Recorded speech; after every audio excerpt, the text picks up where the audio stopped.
Well, what would have been called a ridiculous game for any other team was just a normal day at the ballpark for the Halos on Monday night. We're going to recap last night's game with the A's, and we're going to answer this question: what the heck do you do with Jose Suarez? It's time to get locked on with Mike and John, and this is Locked On Angels.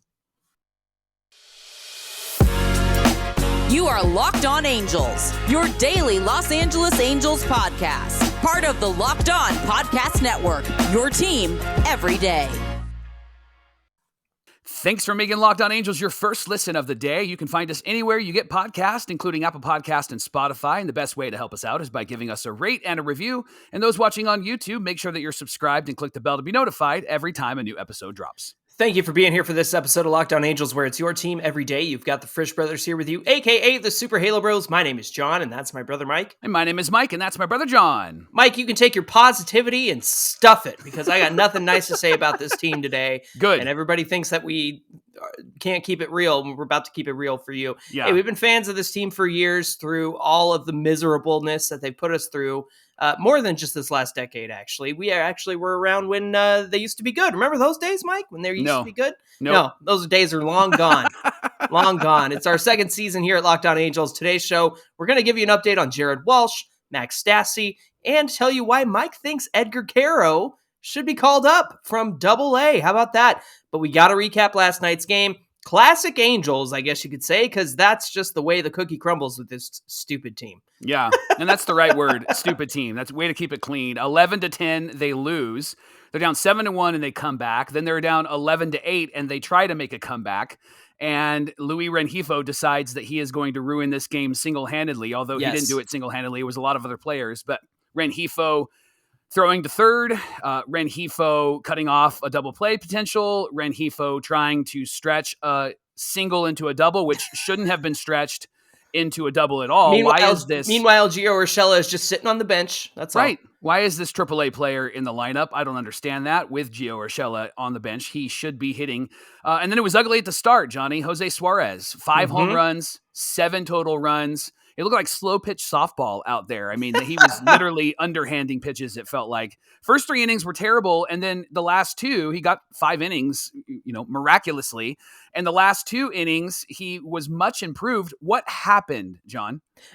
Pitching coach Mike Trout stepped in and told Phil Nevin something that their own pitching coach, Matt Wise, couldn't identify from the bench. And Mike Trout, for the second year in a row, has identified that the starting pitcher, or I should say the pitcher on the mound, is tipping their pitches. So Suarez sets up in his setup position, changed in the 4th and the 5th inning. Yeah. So he was giving away when he was throwing the slider, the sweeper, whatever the heck we're going to call it these days.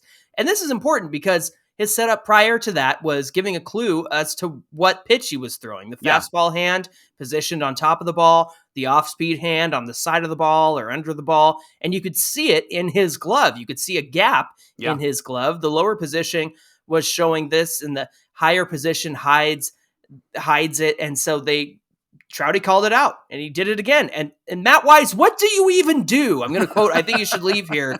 What is it? Figure out what you do, because you sit there and watch this happen, and nobody can identify this. Mike, Sam Blum just had a great article on Andrew Wantz and how he's made some improvements because of Bill Hazel, the guy that they just hired from Driveline, who's the assistant pitching coach. Yeah. Give him the job. I don't care anymore. Matt Wise and Phil Nevin, all these holdovers, because stupid Artie Moreno was going to sell the team this offseason. They thought, well, we better just keep the band together. That's what they did. Yeah. That's what they did here. So if you can be mad at Phil Nevin. Listen, I know he had no bullpen to go to, but you can be mad at Phil Nevin. You can be mad at Matt Wise, but this starts at the top. And it starts with Artie Moreno and his stupid decision to stay and put this team and its fans through another year of misery. No bullpen to go to. And that's the most ridiculous thing I've ever heard, right? I think that the stupidest part about this game last night was the fact that the Angels had come back already and had really not just given up. Like normally the Angels kind of roll up into a ball and then ask for their passing. But last night they fought, right? And They're then passy. No bullpen to go to. Like, get somebody up. Carlos, you're throwing right now. Matt Moore, you're throwing right now. This stupid statistical metrics nonsense, this crap. It's the reason why this team isn't winning. And then I like Jaime Bria. I like Andrew Wentz, and Wentz came in and actually had a really good 8th inning, and then you could tell he was struggling in that 9th inning. Yeah. But when they went to go to Berea, I was like, oh man, I just don't know about this because he's not a closer. Neither is Wentz. And you could tell that they were just really nitpicking up there. It was like, literally, throw strikes, homies. Let's go. And Aaron Loop is just a waste of space on this team if they're not going to take him off the bench. I mean, Right. At that point, you got to bring somebody in. And if Carlos isn't available and Jose Quijada's not available because the data says so, then bring in Aaron Loop, who's just sitting on the bench, keeping it warm until they decide to do something with him. Yeah. Because he's just a waste of space. He's a waste of roster space if they're not going to use him. Right. Angels are 13-20 since this stupid Rob Manfred base runner rule has started. And it's just been ridiculous to see the Angels in extra innings. I mean, I was watching the game last night, and my son and my other daughter were coming, and they were checking on me because they heard me talking to the TV. And they thought the F word that Familia was saying every time he missed the strike zone was you, actually. Was me. In the living room. Yeah, no, that was the biggest. If you want to talk about tipping pitches, talk about Juris Familia saying the F word every time he threw out of the zone, and yet still somehow Taylor Ward chased. So I don't quite understand how he didn't pick up on that tell. It's like a basketball player going, that's off as soon as it leaves his hand every single time, exactly. Right? It was just a ridiculous game, John. It was so ridiculous. And it immediately going down to what they were, 7-1, and Suarez struggling. I think, Johnny, honestly, like Suarez can't start again. No. And right after the game, Phil Nevin was asked about that, and he was like, well, we're going to have a conversation about that, quite honestly. Yeah, no duh. Yeah, you should have had that conversation a long time ago if you haven't had it already. Well, quite this honestly. This was the get right game. There's no more get right games, Mike. This is the A's, the lowly A's, who 40% of their wins this season, all 5 of them have come from the Angels. Yep. And so there's a fun fact for you. But the Suarez experiment is over, and everybody's saying, well, he's got to go down to AAA. They have to DFA him. He's out of options. It can't happen. There's no chance of him coming back if they decide to send him to AAA. Maybe run the risk because nobody else is going to want to pick I would him run up. the risk, John. Yeah, I've been who a fan cares? for a long, long time, and Jose Suarez reminds me of all of those young guys that the Angels were supposed to have that were really great pitchers that were supposed to come up. The name that comes to mind right now is a guy from the 90s, Jason Dixon. He was going to be the guy. He was going to come in and pitch right after Chuck Finley, and he was going to pitch right after all these great pitchers, and he was going to be in the line of Mark Langston and Jim Abbott. And who is Jason Dixon? You probably don't even know that name. If you're a longtime Angel fan, you're probably like, that name sounds familiar, but I'm not sure. This happens to the Angels all the time. They have these guys, we hang on to them thinking that they're going to be something, right? A 25-year-old left-handed pitcher who's shown to have some really good stuff, but there is a difference between somebody who's got a lot of potential and somebody who actually can perform. Nestor Cortez is somebody in New York that really, really struggled and wasn't going to be a guy that they were going to keep because he was struggling with figuring it out. And then they gave him a shot and he's figured it out. Jose Suarez has had a lot of shots. This Jose Suarez reminds me of the 2020 Jose Suarez during that terrible COVID year. And he was horrible that year. He was terrible that year. And this guy could not hit the strike zone. And then when he tried to hit the strike zone in the game last night, he's throwing up cookies to batters who were terrible. Like these guys are not even hitting over the Mendoza line. And that's what's just so frustrating about this entire game. And then to come back. And then to say, well, we're going to close this game out with Jaime Berea. That is just the stupidest thing in the world. And that tells me like, hey, Perry and whoever else is Alex Taman in the front office.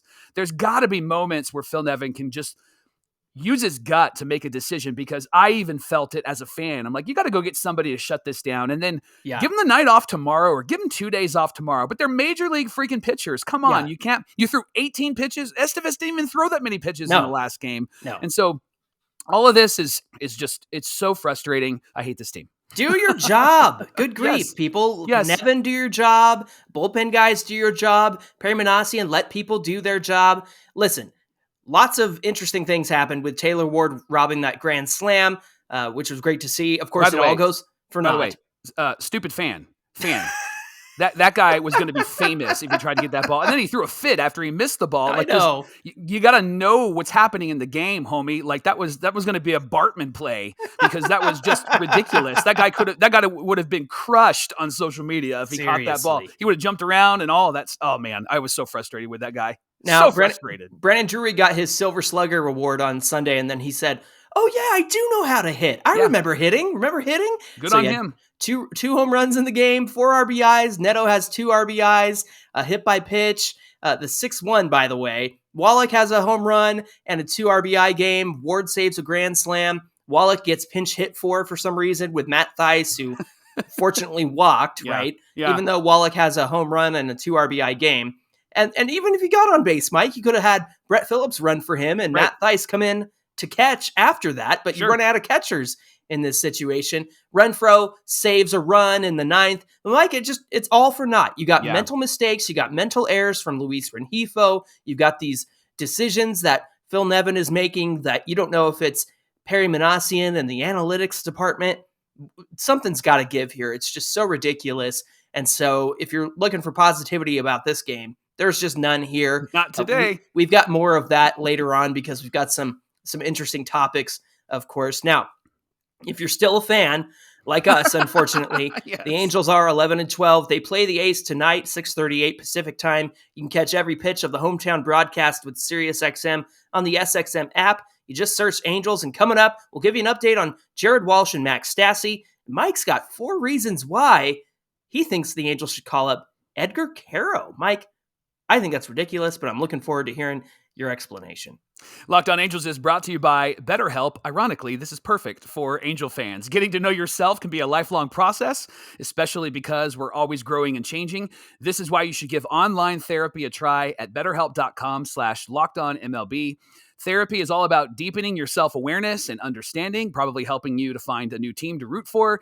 BetterHelp connects you with a licensed therapist that can take you on a self-discovery journey from wherever you are to where you want to be. Therapy is helpful in learning positive coping skills, how to set boundaries, and empowering you to be the best version of yourself. And therapy isn't just for those who've experienced major trauma. It's for everybody. And if you're thinking about starting therapy, give BetterHelp a try. It's entirely online, designed to be convenient, flexible, and suited to your schedule. Just fill out a brief questionnaire to get matched with a licensed therapist. And if you need to switch therapists, there's no additional charge. You can do that anytime. Discover your potential with BetterHelp. Visit BetterHelp.com/LockedOnMLB today to get 10% off your first month. That's BetterHelp, HELP.com/LockedOnMLB. Thanks for making Locked On Angels your first listen of the day. Mike, you know who I appreciate the most? It's not the people on the field. It's not the analytics department. It's our Locked On everydayers who tune in to Locked On Angels every single day and join us every day of the week. We're going to recap each game of the A's series, including Ohtani's start on Thursday. The Angels play the A's tonight at 6:38 Pacific time. Griffin Canning looks to make it 3 straight quality starts since returning to the mound. His first time since July 2021. He's done a great job so far. Catch every pitch of the Angels hometown broadcast with SiriusXM on the SXM app. Just search Angels. In a game like we watched last night, Johnny, it would have been really great to see Jared Walsh come up to the plate because we need a he went to Jared moment. He would have been on the bench for Rengifo or something stupid like that. Yeah, right? Sorry. I mean, I would have loved to see him come up, and I would have loved to see Max Stassi in there as well, although Chad Wallach is playing like a king, and I love that. So here's a couple of updates real quick on Jared Walsh and Max Stassi. Jared was with the team over the weekend. He was interviewed. He said he's doing better. He went to a treatment program in Utah, and he had been dealing with insomnia and headache symptoms, Johnny, for about a year and a half. It wasn't just recent, but it was about a year and a half, and doctors actually believe it's a neurological issue, and it could have been related to COVID, which is really interesting. And so he went to the doctors, tried to work some things out. He's been doing some baseball activities. He took batting practice this weekend. That was cool to see. While she said he's been feeling a bit more locked in, he should have said locked on and focused. And as of now, there really isn't a timetable until he can come back. He has to do a rehab start. I loved what he said about himself and about this team, Johnny. He said, I believe in this team. He must have said this before last night. I believe in this team, and I think that they're going to play meaningful baseball down the stretch. And he said, I kind of knew I was going to run out of gas if I didn't get some answers and figure out what was going on. If I couldn't improve the sleep, I couldn't improve the recovery. And for me, it was a business decision. I got to do what I got to do to get myself right, not only for my daily life, but for the guys on this team so that I can provide value throughout the season. Johnny, I would love to see Jared Walsh back on this team Mhm. sooner rather than later. Do you think when he returns that we will see the Walshy of 2020 and 2021? Mike, a quote like that is exactly why I like this guy. Yeah. Remember, you and I had a conversation at the end of last year about why is it that we have so much rope and slack for certain players when they screw up on the field. Yeah. Jared Walsh is a great example of giving a long leash to somebody, even though they might not be coming through. Maybe they're struggling at the plate. Jared Walsh is somebody that I will forever give all the slack to when it comes to his play on the field, and maybe he's not doing so well. Mike, neurological stuff, insomnia, migraines are absolutely no joke. They're the worst. Our mother had migraines growing up, and she would go into a dark room for most of the day because the migraine would just knock her out. My wife gets them, and so she has to jump on it and make sure that she deals with it right away so it doesn't get worse. And then insomnia, when you can't sleep, no wonder that's going to translate badly to the field. And so for him to say, I got to get right so I can be a better person in my daily life and be better on the field, Mike, I really think that if he can put these issues behind him, he will get back to being the Jared Walsh of 2020 and 2021. He's got a great career ahead of him. He is so needed on this team, especially after an outing like last night. Heck, he can even pitch. He could have come out of the bullpen in that one, right? No, we don't want to see that. We want him back at first base for sure. So Jared Walsh, I think, can get back to the guy that he was as soon as they can put these issues behind him and help him deal with it. I really admire him for getting answers with this situation. Max Stassi is the other guy that's been out for a while, and there's this hip injury that they keep talking about. And then there's family issues, and it's been kind of hush-hush. And I think that part of that is just to be respectful of him. But it does feel kind of ominous. It does feel kind of heavy. And so our prayers go to Max Stassi and whatever he's dealing with. Mm-hmm. There really isn't a definitive word on when he will be back or what the family issues are. But the question I have for you, Johnny, is would you rather have Wallach starting over a healthy Max Stassi with the way that Wallach has been playing so far? Well, it's going to take Stassi some time to get back. And I would much rather see Chad Wallach in there right now, especially because, Mike, with Wallach last year, it was hit and miss. It was all or nothing. He would hit bombs like he did in the no-hitter that he caught for Reed Detmers. And then, of course, he had a home run and over the weekend that I got to see him hit. And then he had a great game on Monday, despite the A's and everything the Angels decided to do to ruin that game. And so, but I looked at his stats in AAA. He was hitting over 300. Yeah. And so I think that Wallach for now is a great option. When Stassi comes back, look, we don't have Logan O'Hoppe. I think you roll with Wallach, and I think you roll with Stassi. I know Matt Thaiss is out of options.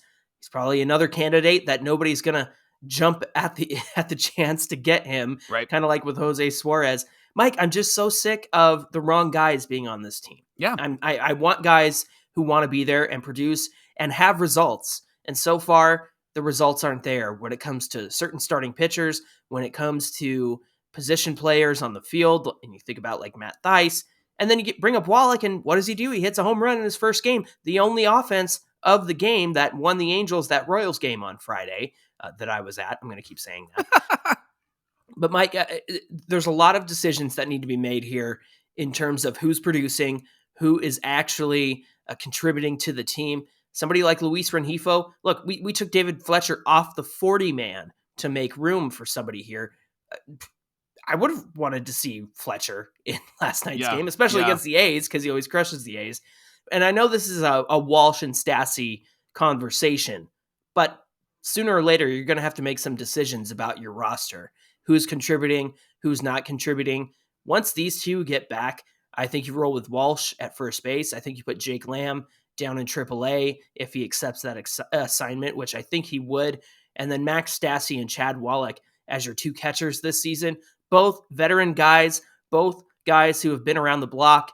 They're not going to hit a ton, but when they do, it's a nice surprise. You just want to be able to trust the guy behind the dish so that your pitchers have a much better time pitching in the game, so they don't have to worry about if their throw is going to go to the backstop or not, if they need to do a slider outside the zone.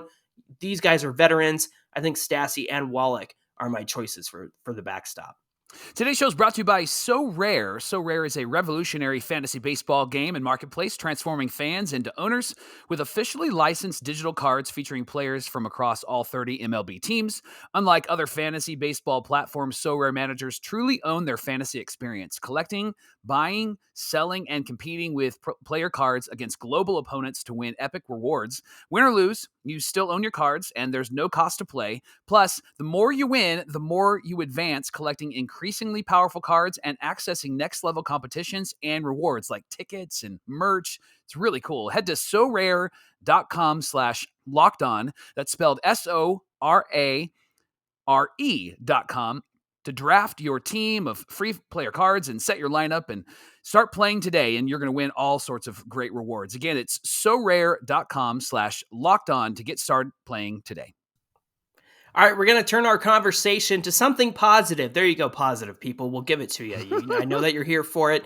And I'm actually looking forward to this conversation because I'm really interested in what you have to say here, Mike. But Edgar Quero possibly being an option at catcher. Yeah. Perry Manassian said earlier this week after Logan O'Hoppe was injured that he would consider everybody, and that includes Edgar Quero. So let me give you his stats in AA right now for Rocket City Trash Pandas. He's batting .385. He's got a .529 on base and a .538 slugging. Wow. Mike, that's good for a 1.068 on base plus slugging and OPS, a 200, favorite stat, weighted runs created plus, 51 plate appearances, a 21.6% walk rate, and a 17.6% strikeout rate. So keeping it under 20%. Mike, why is it that you would bring up Edgar Quero right now? We got the numbers, but you said you kind of had some gut answers, if I may. Yeah.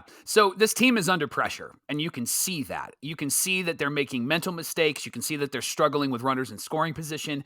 You can see that they're pressing. Even the big guys, Ohtani and Trout, you can see that they're pressing. They are feeling the pressure. And so how do you get rid of pressure? That's really the question I think the Angels need to wrestle through. And I believe that there are 4 ways to get rid of pressure, John. Confidence, optimism, tenacity, and enthusiasm. And here's why I think Edgar Quero hits all of those categories and brings all of this to the Angels. First, let's talk about confidence. This dude's been crushing AA. And AA is where all of the great halos have come from in order to really crush it in the major leagues. Mike Trout came, Logan right? O'Hoppe, Zach Neto, Logan O'Hoppe. Yeah, I mean, the list goes on and on and on. And this guy has been crushing it. And he has an arrogance about him in a good way as he plays. He just is really, really confident at the plate. Second thing, he's got a lot of optimism. Just like Zach Neto, there aren't like these heavy expectations on Quero. And I think that coming onto this team, it's actually perfect for him because you have Trout and Ohtani. Those are the guys that people are going to look to. Ohtani, maybe even more than Trout, to come through and to perform. And the reason why I think Neto is kind of finding his way, and he had a great game last night, and he's starting to hit a whole lot more, and he just looks marvelous at short. Yeah. I think that Quero actually will find kind of that same rhythm when he comes up to this team because he's going to be optimistic about what he can do because all eyes will not be on him. Can I make a point, too, about the fact that there aren't expectations on somebody like Quero or even Zach Neto? It's because who's there couldn't possibly be any worse. Yeah. Right? Right. And I feel like that was the case with shortstop, and the Angels didn't have a true shortstop. They sent David Fletcher, the closest one to that, down to AAA. And they brought up Neto, which was great because we've seen him be a true shortstop. And just like with Neto, I think Quero could come up and be a positive addition without any expectations, especially if you paired him up with a veteran presence like Chad Wallach or Max Stassi. But continue. Yeah, so we talked about confidence, we talked about enthusiasm. I'm sorry, we talked about confidence, and then we talked about optimism. The third reason that I think that you bring him up and the way that you alleviate pressure is through tenacity. These boys that come up from AA have something that this team has lacked for years, and that's energy. They've had energy. They've had excitement. They've had a let's go, nothing can stop us mentality. And what I love about Edgar Quero is he's got this youthful energy like Zach Neto does. When he got hit last night, Neto, he applauded and threw his bat to the side because he knew it was helping this team. And this team has been stuck in meh or mid for so many years, and they need some help. And so that helps alleviate the pressure. And then enthusiasm. Maybe even unbridled enthusiasm, John. Hey. Neto was recently interviewed, and he said that he wants to help this team win no matter what he does. He doesn't care about his personal stats. And I think that Edgar Quero brings the same type of energy to this team, the same type of enthusiasm to this team. And why not do this? We're always waiting for these guys. Oh, you got to let them cook. You got to let them develop in the minor leagues. You got to let this team right now, what would you rather have? Would you rather have a Zach Neto or a Luis Rengifo? Would you rather have a Matt Thaiss or an Edgar Quero? And I know people are like, well, wait a second. You got to let them figure it out in the minor leagues. I think that what Zach Neto is proving and what Edgar Quero is doing in AA right now is that these guys are ready. And as Lindsey Crosby has said on this show, they can only be in the minor leagues for a certain amount of time, and then there's nothing else to prove. There's a shelf life. I think that Edgar Quero has hit that shelf life, John, and I think it's time for him to come up because the last 8 or 9 years, we've always waited for all of these players to come up, and then we've got somebody like Justin Upton in the outfield that we're paying a whole lot of money, and he's doing a whole lot of nothing. And I think back to like when Cole Calhoun was called up. Remember when he came up? Yeah, 2013. We were fired up about that. Yeah. And it was exciting to see him come up. And then he ended up being an incredible right fielder for us. And the reason why I'm so excited and passionate about this is because I see what the Braves did. They brought their guys up. They have this young core of players, and now they've locked them up for years because they got the experience. So I really think that the best thing to do is to bring up Edgar Quero. I think that this actually helps get rid of the pressure. He brings confidence. He brings optimism. He brings tenacity. He brings enthusiasm. And I think that he actually would bring a whole lot of winning to this team and a winning attitude to this team.